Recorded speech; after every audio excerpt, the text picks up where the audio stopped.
Hello everyone. Today I'm back with my new topic. I hope you're doing great. And if you're not new to my channel, don't forget to subscribe it, like it, and definitely follow me for more educational videos that you need to learn. And I am here to help. Now, let's not waste time and begin directly on the topic that is limits. Do you know your limits? We are often said, but what are limits? What do you mean to continue? What do you mean by limits? Is there anything specific that we should know and why we should know it? So, there is something that I would like to talk about before anything else, right? So, we need lots of things to be done, and definitely we are going to help us with the things that we know it. But limits is more about talking and we know in numbers where is our limit. If I have a 100 rupee note, I know that is my limit, right? So I can't cross 100. But what about if I'm talking about limits?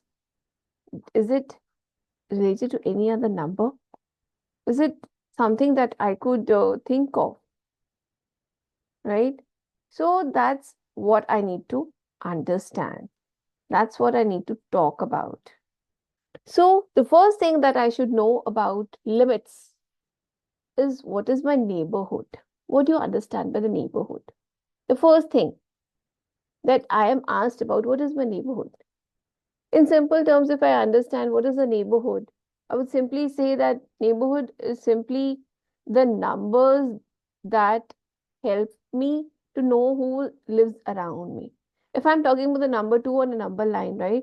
So if this is my number line, 0, 1, and 2, I would know the numbers, all that lie around 0 is my neighborhood. So if I'm having an open interval AB could be 1, 2, it could be 2, 4. So open interval means we are not including 2 and 4, but all those numbers that lies between 1 and 2 or 2 and 4. It is, I could say, all those elements that contain C belongs to R. It is called neighborhood of C, right? Any open interval AB containing C such that C belongs to R is called neighborhood of C. So wherever you find the numbers, wherever you find anything near about it. So you would ask, is there any number? So I hope you don't forget that there are some numbers that still lies between these two numbers. And that is not one number. There are infinite solutions to it. Those numbers are called your rational numbers. Isn't it? Your rational numbers?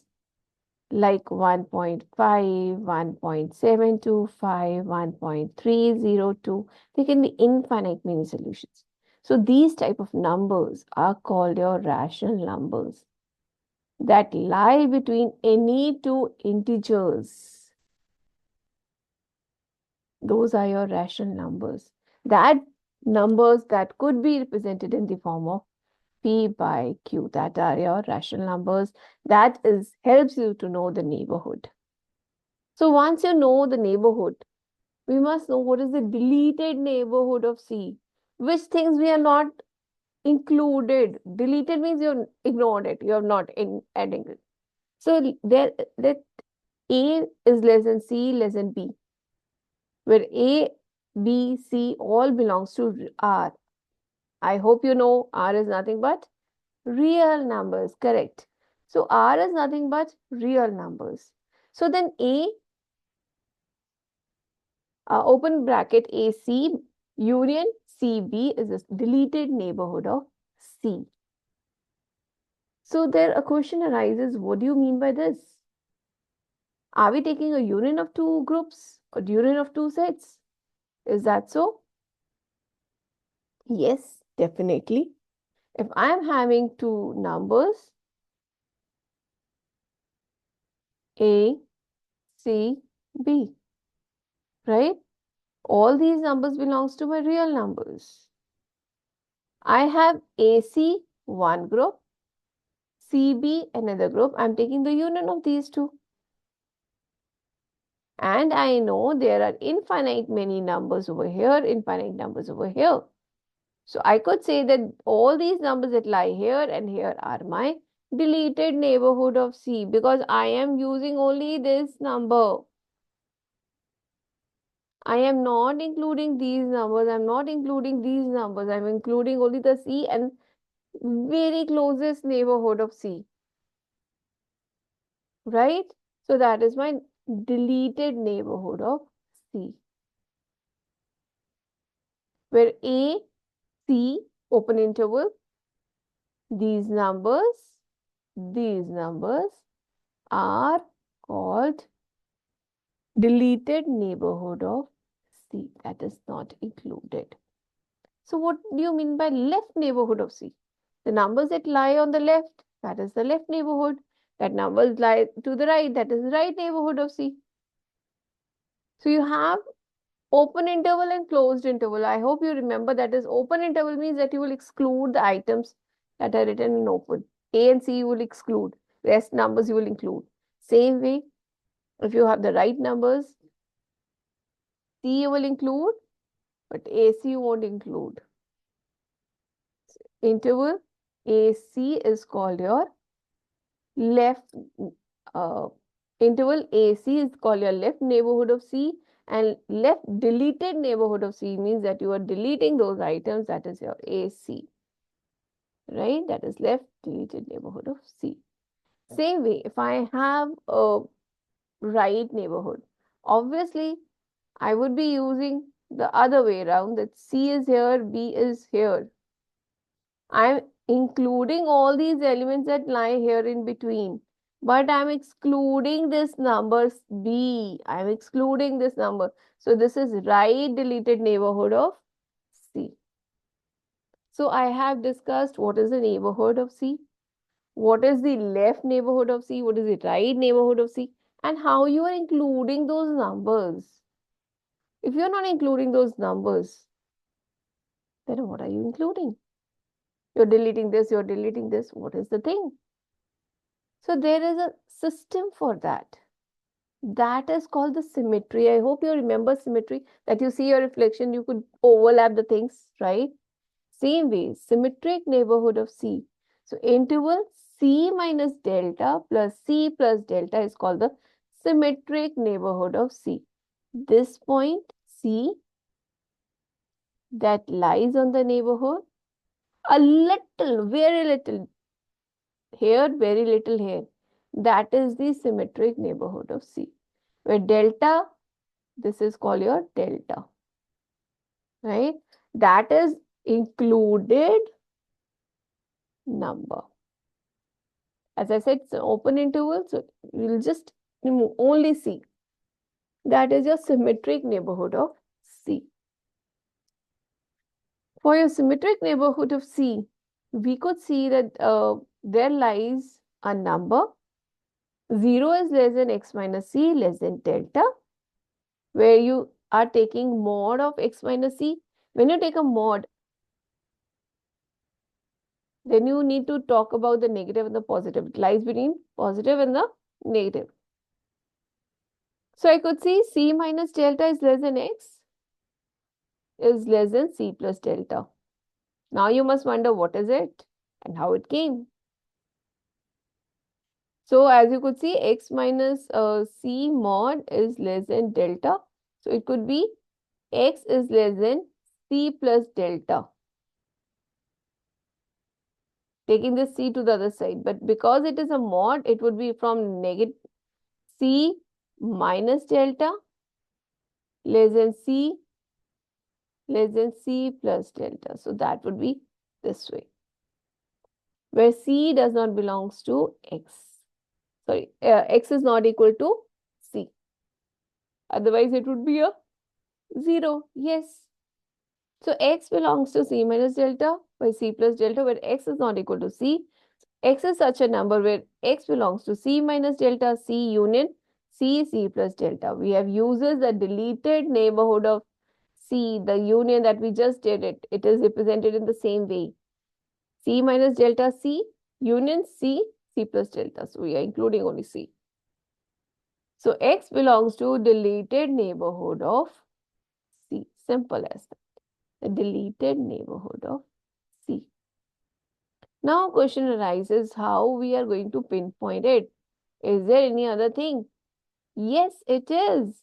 X minus C mod is less than delta such that X belongs to the neighborhood of C, whereas X belongs to C minus delta by C plus delta. Neighborhood of C means the very closest neighborhood, that is C minus delta by C plus delta. Now let us suppose f be a function defined on for all x close to C except possibly at C. Then L is said to be a limit of fx as x approaches to C if the difference between fx and L can be made as small as we like it by taking x very close to C but not C, then we call it is a limit. We are approaching to C but we are not reaching C. So all those things that we say, it's a limit. So f is said to be a function defined for all x close to C. Function means it should have a answer, one input, one output. It's close to C except possibly it's C. Then L is said to be a limit of fx as x approaches to C if the difference between fx and L can be made as small as that. So we like by taking x very close to C but not C. So we could say limit where x approaches to C, fx would be L. Now there arises a question, what is it? How we do it? Is there a limit positive or negative, or is it a simple answer that you just need to find the limit? Yes, there is. Because we are finding on the left side and the right side, so there will be a left limit and a right limit as well. Isn't it? Left side, right side, so there is both things. So function f is said to have a limit. L belongs to R as x approaches to C if and only if f is defined in the deleted neighborhood of C and given epsilon greater than 0, however small, there exists a positive real delta such that fx minus L mod is less than epsilon. It's less than delta, I think. I just wrote it here.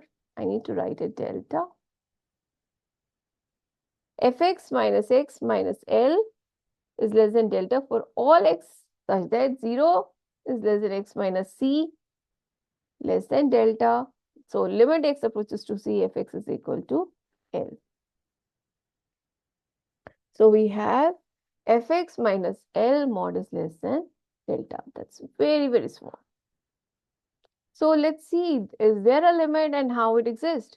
So it says if fx exists, then it is unique.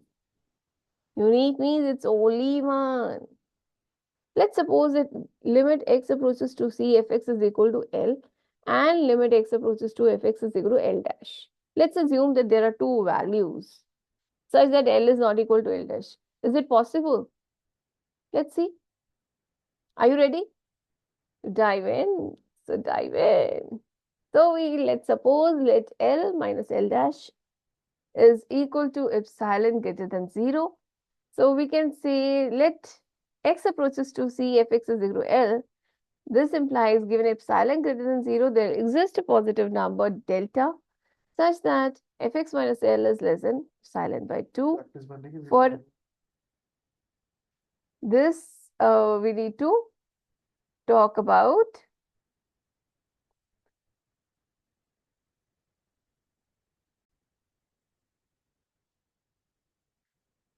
so guys, we know that we are doing a lot of things, right? So now let's see what we are doing in our next thing.